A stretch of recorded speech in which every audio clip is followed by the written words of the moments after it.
The Sisters of Providence of St. Mary of the Woods, Indiana, were founded by St. Mother Theodore Guerin in 1840. As a congregation of Roman Catholic women religious, the sisters are called by God to be witnesses to the gospel of Jesus. At the invitation of Bishop Simon Broutet of the Diocese of Vincennes, Sister Theodore Guerin and 5 sisters traveled from their mother house in Rouillé-sur-Loire, France in 1840. Their mission was to educate children of pioneer families and care for the sick and poor of the Indiana frontier.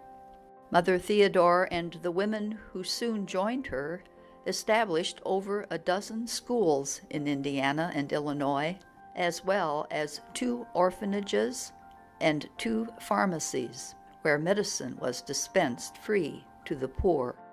Guided by a deep spirituality, she was a renowned educator who treated people with respect regardless of their faith tradition or lack of formal religion. Ministering on the American frontier, Saint Mother Theodore was the spiritual and temporal leader of her congregation, a devoted naturalist and a relentless champion of social justice. In 2006, Pope Benedict XVI canonized Saint Mother Theodore Guerin as America's 8th Catholic saint.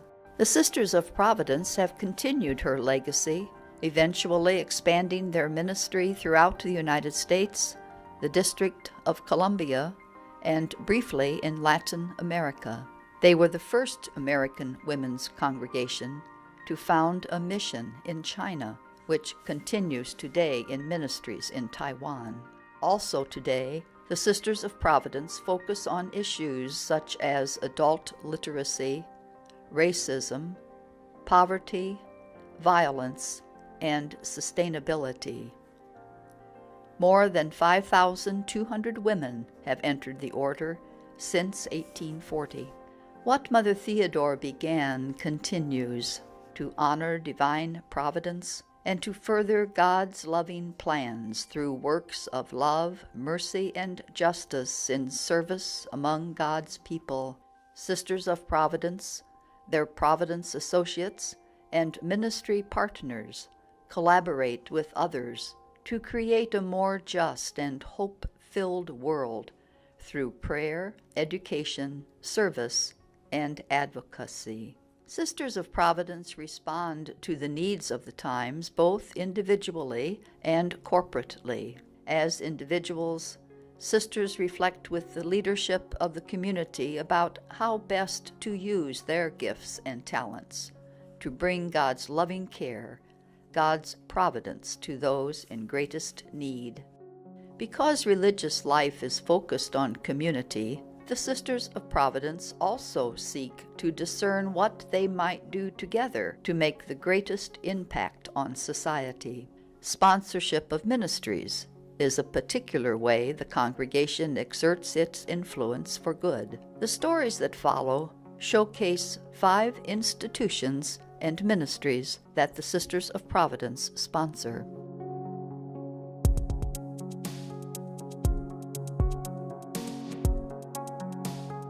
One sponsored institution, St. Mary of the Woods College, continues the ministry of the academy founded by Mother Theodore in 1841. We are so intertwined and that I can't imagine as ever being thought of very separately. I don't think the college would be what it is without the Sisters of Providence involved in it, and I can't imagine the Sisters of Providence without the college. Since we share a legacy all the way back to 1840, since we share a foundress, sharing a common space, and sharing really the same alums. The alums of the college are the alums of the Sisters of Providence. I once asked the question, how did Guerin Hall and the conservatory, how were those opened? You know, they were built during the same time frame, and they opened in 1913 together. And I know the struggles of raising money and building one building, so I can't imagine two at a time. And then the materials in them are so significant. They're just beautiful buildings. And so I asked the question, how did that happen? And of course, there was the normal fundraising activities that were going on, and so there were external supporters. But I also learned that sisters who were ministering, in lots of different schools all over the United States were already living on an allowance, but they were choosing to live even a more meager existence so that they could save more money and send it back and contribute to the building of these two buildings. So I suspect there were lots of peanut butter sandwiches eaten and little small luxuries gone without. We have ring day that's so ceremonial, and it means so much to the students, and it's in the church in a ceremony. But the recent students have developed an addendum to that ceremony. They go out to the statue of St. Mother Theodore, and they do it one at a time, and they take their ring off and they put it in her hand. And then they take a picture of their ring in her hand. And then they take a picture of themselves with the statue, and then they take it out. And I think, you'd have to ask each one what that little ceremony means to them, but I think what they're indicating is at least that they completely identify with St. Mother Theodore, and I think they think the ring comes from her. The congregation also sponsors 2 high schools, Garin College Prep outside of Chicago in River Grove, Illinois, and Providence Cristo Rey in Indianapolis.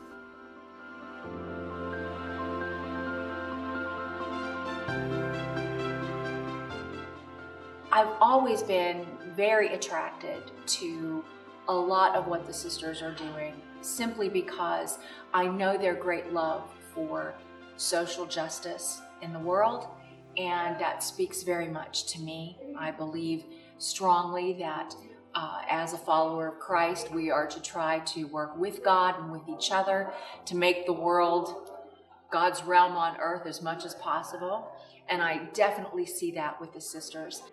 I started to attend the first prayer services in the style of Taizé when that began a few years ago. And some of the sisters asked me if I would be interested in becoming part of that planning team. And I jumped at the opportunity because I love prayer and I love designing worship services, so that was a wonderful fit for me. People want something deeper. People want to feel closer to what I know to be God. And I think that the sisters offer so many wonderful opportunities, not just with retreats and book discussions. I had the wonderful opportunity to attend a dance and movement retreat several years ago. Loved it, and very much felt that that was maybe an untapped part of my own life, because I had been a dancer when I was younger, and thought, why hadn't I connected that with my relationship with God? So I think that they offer so many wonderful different, very perhaps academic things, but also other things that make sure you move and you're doing crafts or art, whatever it might be, so that it's very holistic. The sisters have just an incredible impact. I think that the ministries they do are life-giving and life-affirming, and I appreciate that very much.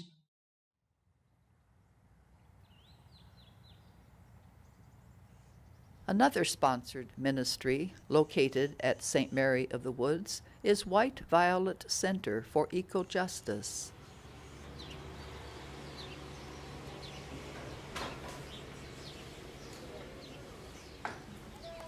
Well, a big part of their mission and ministry is healing, and that includes healing the earth.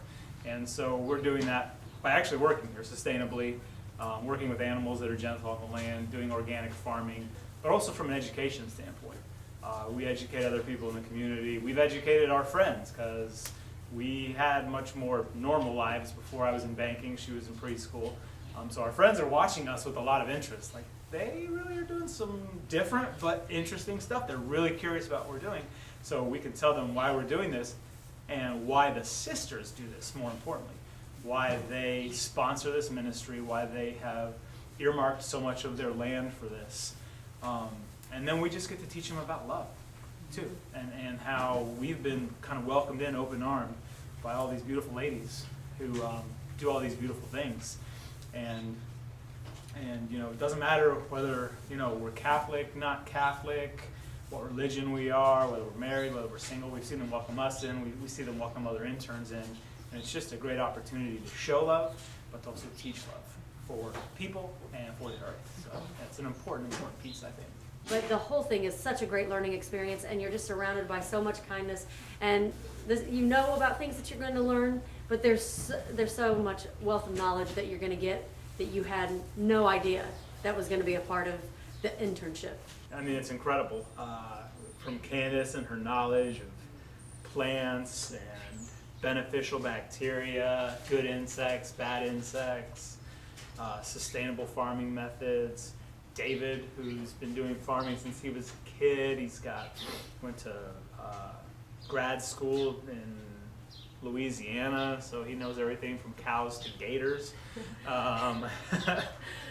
Robin, and she knows herbology and making home remedies.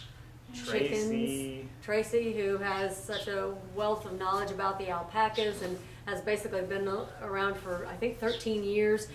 So, I mean, and this is just kind of how everybody is. Their personalities are so well-rounded, and I think a lot of it is being able to be out here and being able to work out in nature, but it also just makes you so aware of the world around you, and you want to capture that beauty in some way, and you want to be a part of it.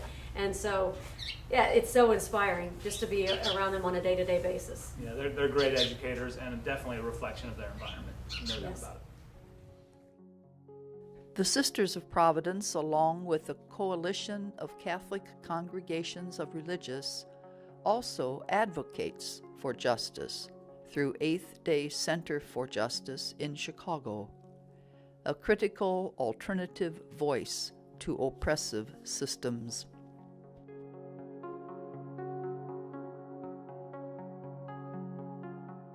Justice outreach is happening at our sponsored ministry in California, Providence in the Desert. It's called the Coachella Valley. At the west end of Coachella Valley is Palm Springs, which is very famous, and then there's a series of towns of varying degrees of wealth, and they don't in general get poorer, but Coachella is down at the bottom, and Thermal, and then it goes downward from there.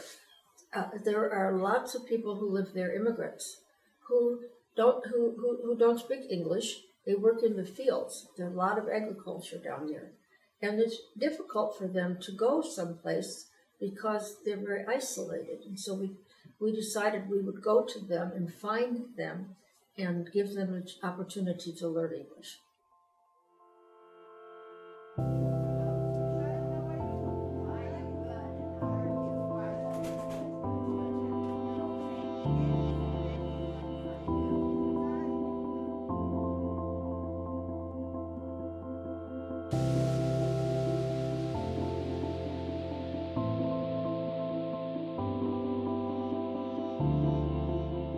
These sisters basically come and empower the community, or they empower the persons individually, so they will be a better persons for themselves, for their families, and especially for the community.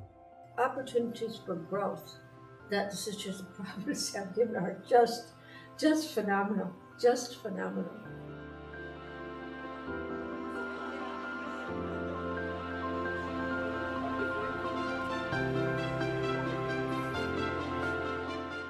Similar outreach to the economically poor takes place at sponsored ministries in West Terre Haute, Providence Pantry through food distribution, and Connecting Link by providing information and referrals for services.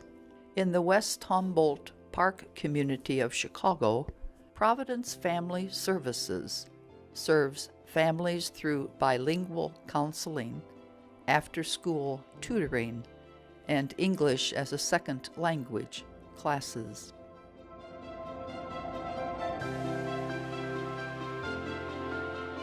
A healing ministry concentrating on services to children, families, and older adults occurs at our sponsored ministry at Georgetown in southern Indiana, Providence Self-Sufficiency Ministries. I was seeking a nonprofit organization dedicated to serving the needs of the older adult and whose mission and values were in accord with my own. I have a high standard and great expectations of what's possible with elder care. To my delight, I found that the villas of Garin Woods exceeded them from the first day. It was actually an acquaintance who said to me in passing, "You would be a great fit at the villas of Garin Woods." Thinking back on her comment, I see it as the still small voice of God, and I'm so glad I was listening.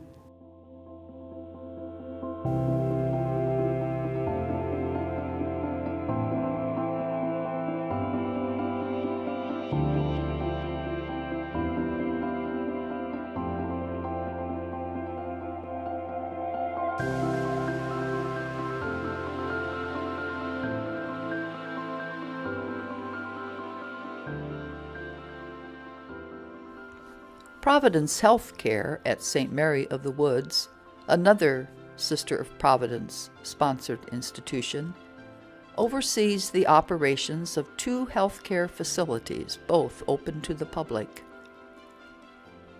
Miracle Home in Taiwan serves low-income clients who are elderly or disabled. Other Sisters of Providence serve in parishes, hospitals, schools, and organizations throughout the United States and in Asia.